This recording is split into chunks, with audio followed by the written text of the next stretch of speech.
Hello everyone, इस tutorial में हम लोग क्रोम डेवलपर टूल्स के बारे में सीखेंगे और इस पर्टिकुलर वीडियो में हम लोग एलिमेंट्स पैनल के बारे में देखेंगे।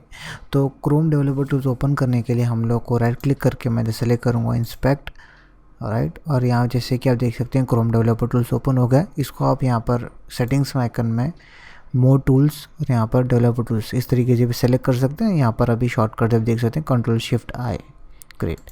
अभी यहाँ पर अलग अलग टैब्स है, तो यहाँ पर इस पर्टिकुलर ट्यूटोरियल में हम लोग एलिमेंट्स टैब के बारे में देखेंगे। तो उस पर मैंने क्लिक किया तो यहाँ पर आप देख सकते हैं कि राइट हैंड साइड में यहाँ पर डॉम स्ट्रक्चर है, या किस तरीके से हमारा HTML जो स्ट्रक्चर है वो हमें यहाँ पर देख सकते हैं। काफ़ी सारी चीज़ें हम लोग यहाँ पर कर सकते हैं, जैसे कि अगर इधर आप देख सकते हैं कि H1 टैग है, और जैसे मैं जो टैग पे होवर करूँगा तो आप देखोगे उधर ब्राउज़र में कि वो हाईलाइट हो रहा है। ऑलराइट, अगर मुझे समझो इस H2 को चेंज करना है, मुझे देखना है कि ये इसके ऊपर रहे तो किस तरीके से दिखता है, तो सिंपली मैं उसे क्लिक करूँगा और उसे मैं ड्रैग करूँगा तो आप देखोगे कि वो ब्लू लाइन दिखाई दे रहा है। और जहाँ पर वो ब्लू लाइन है वहाँ पर वो अगर मैं यहाँ पर रख के छोड़ दूंगा तो आप देखोगे कि H2 ऊपर आ चुका है, H1 नीचे आ चुका है, और इधर आप ब्राउज़र में भी देखोगे कि वो एग्जैक्टली यहाँ पर रिफ्लेक्ट कर रहा है। इस तरीके से स्मॉल चेंजेस के अलावा बिगर चेंजेस भी आप कर सकते हो।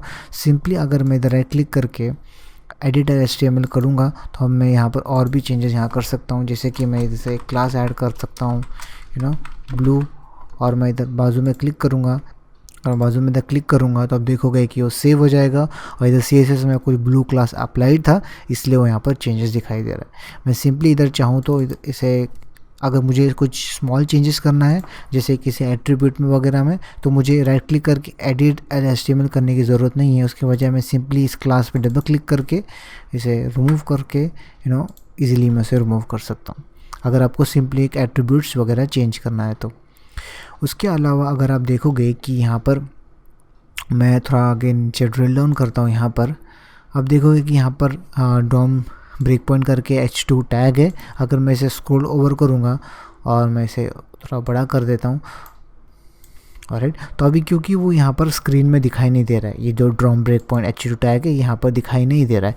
तो अगर उसको देखने के लिए, राइट, अगर आपको काफ़ी सारे जैसे फेसबुक का टाइमलाइन फीचर उस तरीके से काफ़ी आपका HTML बड़ा हो जाता है, तो आपको उसका डॉम स्ट्रक्चर तो दिख रहा है लेकिन वो यहाँ कैसा है वो आपको नहीं दिखाई दे रहा है। तो उसे देखने के लिए इधर राइट क्लिक कीजिए और सिलेक्ट कीजिए स्क्रॉल इनटू व्यू, तो क्लिक करूँगा आप देखोगे कि वहाँ पर वो दिखाई देगा। तो ये बहुत इंपॉर्टेंट है, अगर आपका पेज काफ़ी लंबा है और आपको मालूम नहीं हो किधर है लेकिन आपको उसका डॉम स्ट्रक्चर दिखाई दे रहा है, तो सिंपली इसे राइट क्लिक करके आप सिलेक्ट कर सकते हैं स्क्रॉल इनटू व्यू।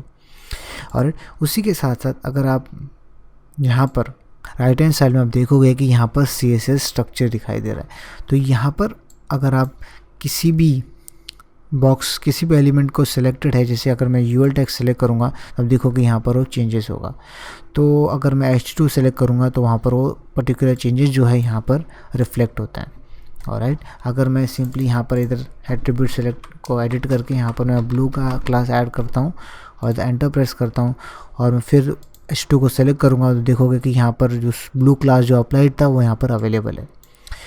उस तरीके से आप यहाँ देख सकते हैं कुछ यूज़र एजेंट स्टाइल शीट है। यूज़र एजेंट स्टाइल शीट वो होता है जो ब्राउज़र ऐड करता है। इस तरीके से हर एक ब्राउज़र अपने अपना अलग स्टाइल देने के लिए ऐड करता है, तो वो यहाँ पर अवेलेबल है और कस्टम क्लासेस यहाँ पर हमें दिखाई देता है। ये क्लासेस आप एक्स्ट्रा यहाँ पर ऐड भी कर सकते हैं या उसे रिमूव कर सकते हैं। जैसे फॉर एग्जांपल मैं जो ऊपर ओवर करूँगा, आप यहाँ देख सकते हैं सेकंड हेडिंग यहाँ पर हेडिंग है, तो यहाँ पर आप देख सकते हैं कि यहाँ पर ब्लू क्लास इधर अप्लाइड है, तो मैं सिंपली इसे चाहे तो और क्लासेस भी अप्लाई कर सकता हूँ। जैसे मैं डायरेक्ट क्लिक किया तो देखा एडिटिंग मोड में आ गया और मैं इधर कलर टाइप करूँगा, देखो इधर कोड हिंटिंग में मिलेगा मुझे और मैं कलर इक्वल टू वाइट दे देता हूँ, देखोगे कि वो यहाँ पर चेंजेस हो चुका है। उस तरीके से आप चाहें तो फॉन्ट साइज़ भी बम कर सकते हैं अगर आपको करना है, या फिर आप कितना भी बड़ा या छोटा जिस तरीके से बनाना चाहें आप यहाँ पर इजीली कर सकते हैं। ऑलराइट, और उसी के साथ साथ अगर आप कोई पर्टिकुलर फ़िल्टर है तो आप चाहे तो उसे यहाँ पर टाइप करेंगे तो वो फ़िल्टर भी हो जाए। जैसे यहाँ पर मैं ब्लू सेलेक्ट किया है तो यहाँ पर सिर्फ ब्लू एक ही फ़िल्टर है इसलिए यहाँ पर दिखाई दे रहा है। और एक और बहुत हैंडी फीचर है ब्राउज़र इस क्रोम डेवलपर टूल्स का, वो ये है कि अगर मान लीजिए मुझे सिर्फ इस LI को कलर देना है, इस UL के अंदर जो पहला LI उसे मुझे कलर्स देना है, तो आप चाहे तो सोच सकते हैं कौन से पॉसिबल वे में मैं इस LI टैग को सेलेक्ट करूं। यूजुअली आप देख सकते हैं इस CSS में आप LI फर्स्ट ऑफ चाइल्ड वगैरह देख पाएंगे, लेकिन क्रोम ऑपअप्स के लिए बहुत हेल्प करता है वो ये है कि अगर इस पर राइट क्लिक करोगे और कॉपी में जाओगे तो यहाँ पर आप देखोगे कि यहाँ पर दिखाई जाएगा कॉपी सेलेक्टर। ऑलराइट, और जैसे ही मैं इस पर क्लिक करूँगा और यहाँ पर आप देख सकते हैं कि एक्स्ट्रा रूल्स भी आप ऐड कर सकते हैं। तो मैं उस पर क्लिक करूँगा और यहाँ पर देखेंगे वायला टैग यहाँ पर बाय डिफ़ॉल्ट आ रहा है क्योंकि मैं उस पर होवर किया है, लेकिन उसके बजाय मैं राइट क्लिक करके पेस्ट करूँगा जो मैंने वहाँ पर कॉपी किया था। तो आप यहाँ देखोगे कि ब्राउज़र हमारे लिए CSS सेलेक्टर यहाँ पर लिख चुका है, जो बहुत ही हैंडी है। आप देख सकते हैं, आप उसे मंथ के चाहे मॉडिफाई कर सकते हैं या फिर उसे डायरेक्टली यूज़ कर सकते हैं।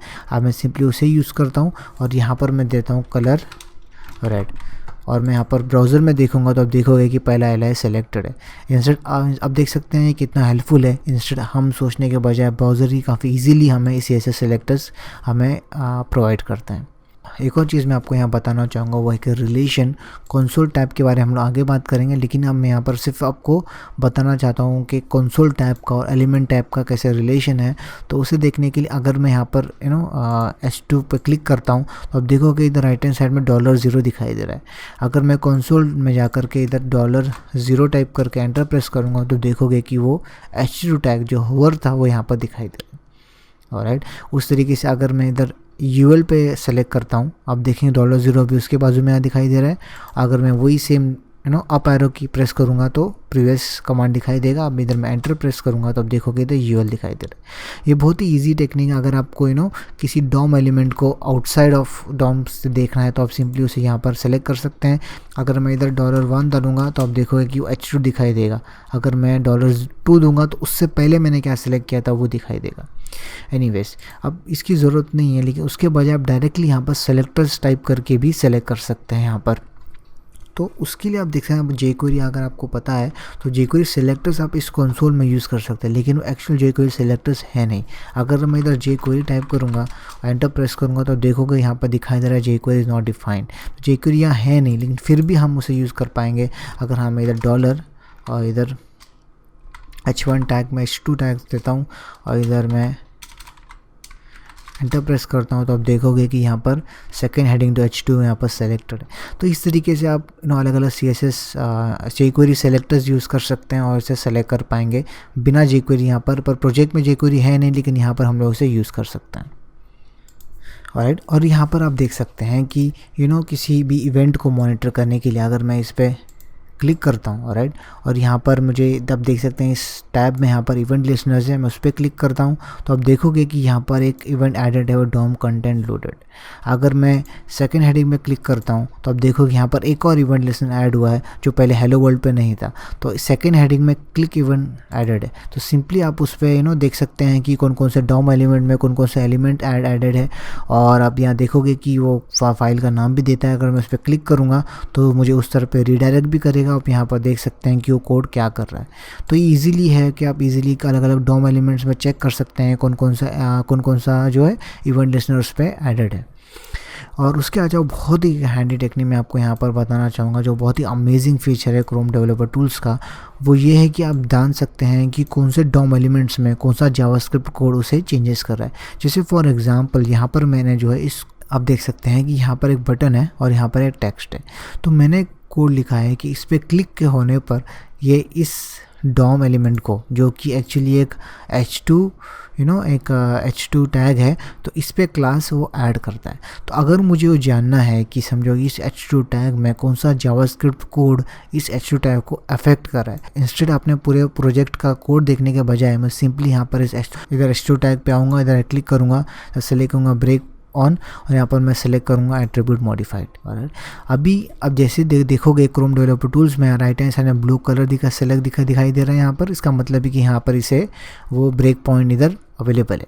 अब जैसे ही सर कोई भी एट्रीब्यूट्स मॉडिफिकेशन होगा तो वो उस पर्टिकुलर कोड पे चला जाएगा।